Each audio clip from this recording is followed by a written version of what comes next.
Bonjour à tous, bienvenue sur Sport 8. Vous en avez désormais l'habitude. 13 minutes de sport consacrées ici au club de Savoie-Mont-Blanc. Aujourd'hui, une invitée de choix sur mon plateau, Nelly Moelle-Nocause. Nelly, bonjour. Bonjour. Merci d'être sur ce plateau. On va parler un peu avec vous de toute votre actualité, mais on débute avec quelques résultats. Et on va commencer avec une très très bonne nouvelle pour le clan tricolore, avec un troisième globe de cristal consécutif en ski cross pour Jean-Frédéric Chapuis. C'est une première dans l'histoire. Sorti dès les huitièmes de finale de l'épreuve de Sunny Valley en Russie, le champion olympique de Sochi profite de la défaillance de ses rivaux pour s'offrir un nouveau titre. A noter que la course a été remportée par le Français Arnaud Boloventa, victime malheureusement, vous allez le voir sur ces images, d'une rupture du ligament croisé une fois la ligne d'arrivée franchie. C'est une très mauvaise nouvelle pour Boloventa.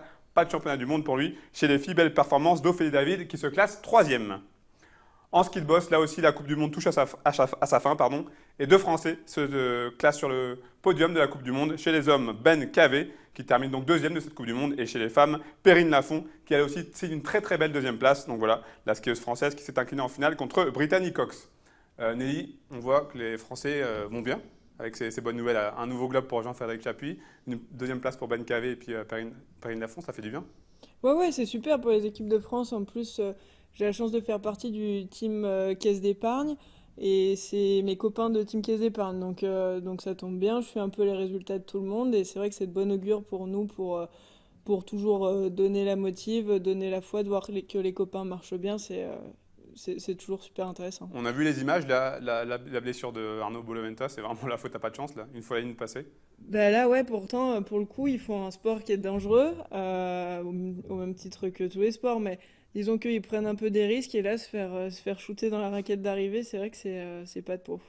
Alors, je vous ai invité parce que vous allez participer bientôt au championnat du monde de Sierra Nevada en Espagne. Avant cela, il y aura une dernière étape de Coupe du Monde du côté de la Molina. Comment est l'état d'esprit là, une grosse semaine du coup d'envoi de ces championnats du monde? Bon, moi, je suis dans un état d'esprit un peu particulier cette année parce que mon objectif principal, c'était de gagner le globe de cristal. Il se trouve que je suis plus du tout dans la course, donc disons que j'ai vachement moins de pression. Malgré tout, je suis dans le coup, je sais que je suis dans le coup, je suis bien physiquement, je suis bien techniquement. Il me manque juste la petite flamme pour monter sur les podiums et gagner des courses. Donc voilà, on a eu 2 semaines de repos là pour mettre un peu les choses en ordre, faire un peu autre chose que du snowboard. Donc mentalement, je suis super bien et le fait d'arriver sans pression, je pense que ça peut être un plus là où les autres auront peut-être de la pression. Les mondiaux, vous connaissez, 2011, 2015, Ouais. deux médailles d'argent. L'objectif, ça allait quoi? Aller chercher la médaille d'or? On Ouais, imagine? oui, je pense que je suis capable. En plus, après, c'est du sport de haut niveau, donc euh, on peut jamais prévoir le résultat avant. Là où j'ai un petit avantage, c'est que je sais que je suis dans le coup et il n'y a pas grand monde qui m'attend au tournant, donc je pense que c'est là ma carte à jouer. Ouais. Alors, on va revenir rapidement sur cette saison. Vous l'avez dit, saison un petit peu compliquée. Il y a eu une victoire par équipe à Montafon en Autriche. Mais en individuel, c'est plus compliqué. Alors, pas de podium, mais j'ai toujours des bonnes places. Vous avez fait une quatrième place et trois cinquièmes places. Ouais. C'est, on imagine, très très frustrant d'être assez proche du podium sans jamais arriver à y monter. Bah ouais, mais bon, ceci dit, c'est de ma faute. Tu vois, à un moment, je suis plutôt focalisée sur gagner la course plutôt que mettre les choses en place et après voir le résultat. Donc, ouais, c'est là, ça tourne autour. Je fais des manches qui sont bien, d'autres qui sont moins bien. Et puis malgré tout, pour gagner une Coupe du Monde, faut pas faire d'erreur. Faut rider à fond du début à la fin et surtout être meilleur que les autres. Et en l'occurrence, j'ai pas réussi à mettre tout bout à bout jusqu'à présent pour aller chercher les podiums et surtout des victoires. Alors, on rappelle que vous avez gagné ce Globe de Cristal en 2015. Mm. Ça a été facile à gérer l'après? Parce qu'il y avait une étiquette un peu plus grosse.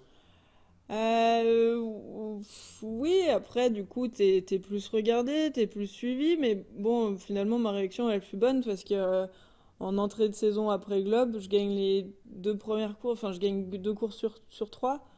Après, bah, je me blesse et ça n'a pas été la même musique en fin de saison, mais ouais, bon, maintenant j'ai l'habitude, hein, ça fait 10 ans que je fais du border en compète, donc c'est pas tant la pression des autres c'est plutôt ce que je m'inflige à moi-même qui me met un peu dedans parfois. Nelly, on va faire une petite pause avec le snowboard cross. On va parler tennis de table avec une rencontre qui a eu lieu ce week-end entre Annecy et Boulogne-Billancourt. On parle là de National 2. On regarde le reportage.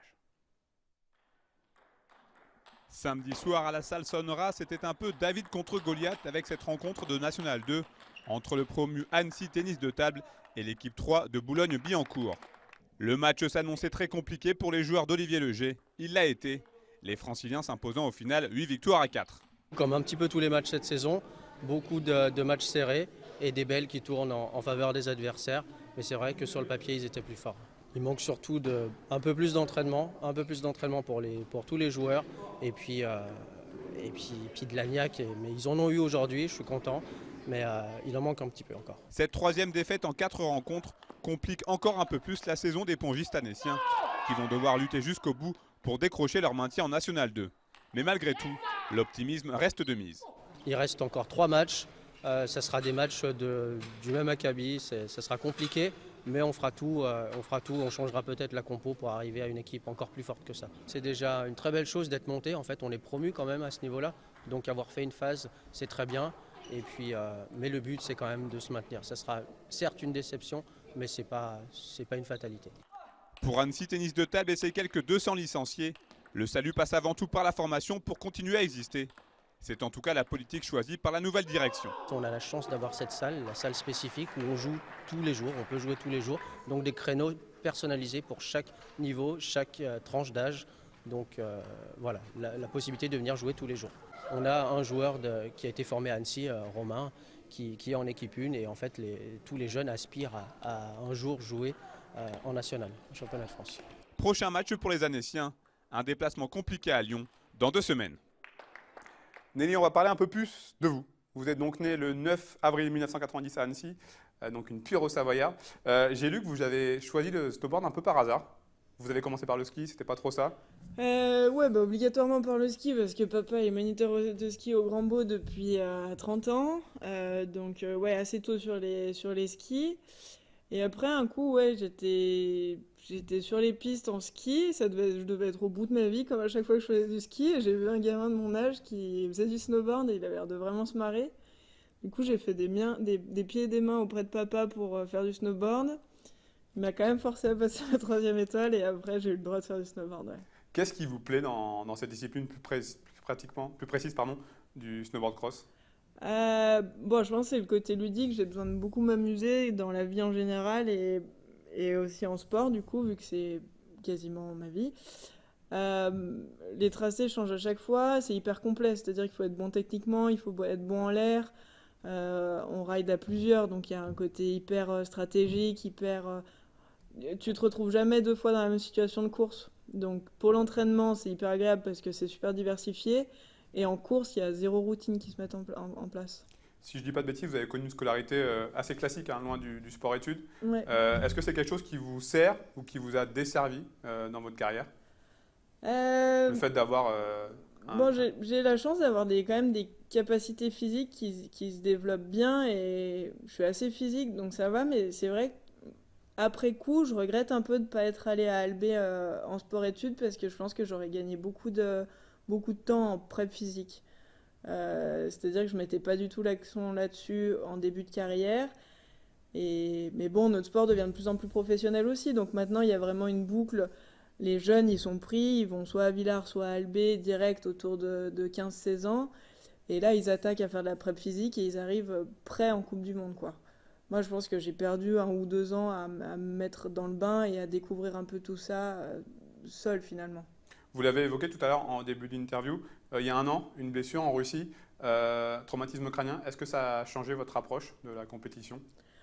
Bah, il y a ça, et puis il y a aussi, j'ai 26 ans, tous les ans je vieillis d'1 an, enfin bon, ça reste plutôt banal dans l'ensemble, mais ouais, le truc c'est que j'ai plus trop envie de me faire mal maintenant. Des traumas, j'en ai pris 2-3.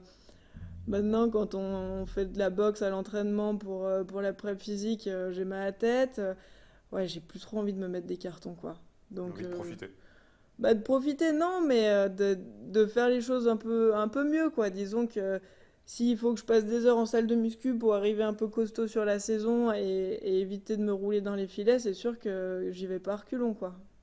Allez, un petit mot de hockey sur glace à présent avec les pionniers de Chamonix-Morzine qui en ont enfin terminé avec la saison régulière compliquée. Hein. Dernier match à domicile contre Angers et une dernière défaite, la 5e de rang qui plonge les pionniers à la dernière place du classement de la Ligue Magnus. Désormais, c'est place au play-down, un championnat avec 4 avec Dijon, Strasbourg et Nice.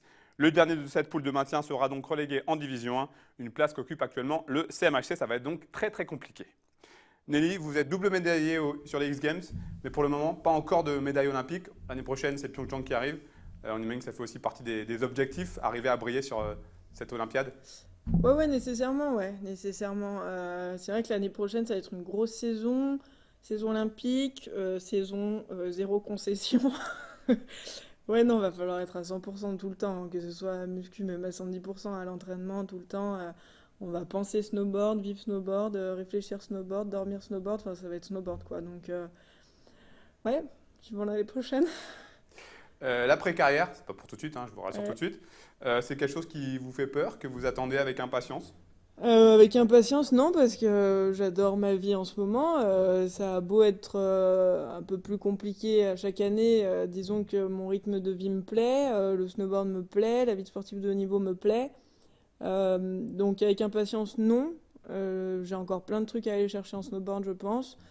Et puis après, c'est pas non plus un truc qui m'angoisse trop parce que j'ai plusieurs portes de sortie, donc c'est pas, c'est pas la trouille, quoi. Il y aura certainement de la place pour l'escalade et la photo, deux de vos Ouais, passions.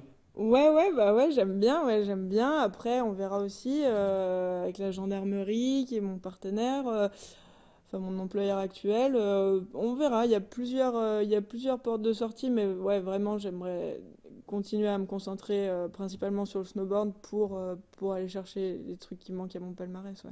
La gendarmerie, justement, c'est important pour vous d'avoir quelque chose à côté. On rappelle que vous êtes sous contrat athlète avec le ministère de la Défense. Ouais, bah c'est super important dans le sens où financièrement ça m'aide, ça me permet de pouvoir vivre du snowboard, disons. Et puis après, d'un point de vue humain, c'est vrai que c'est très intéressant parce que entre la gendarmerie, l'armée, etc., on retrouve beaucoup de valeurs avec le sport de haut niveau en fait. Toutes les valeurs d'entraide, d'organisation, de groupe, de famille, etc. C'est tous des trucs qu'on retrouve dans l'armée aussi. Et j'ai la chance de faire partie donc, de l'équipe de France militaire de ski.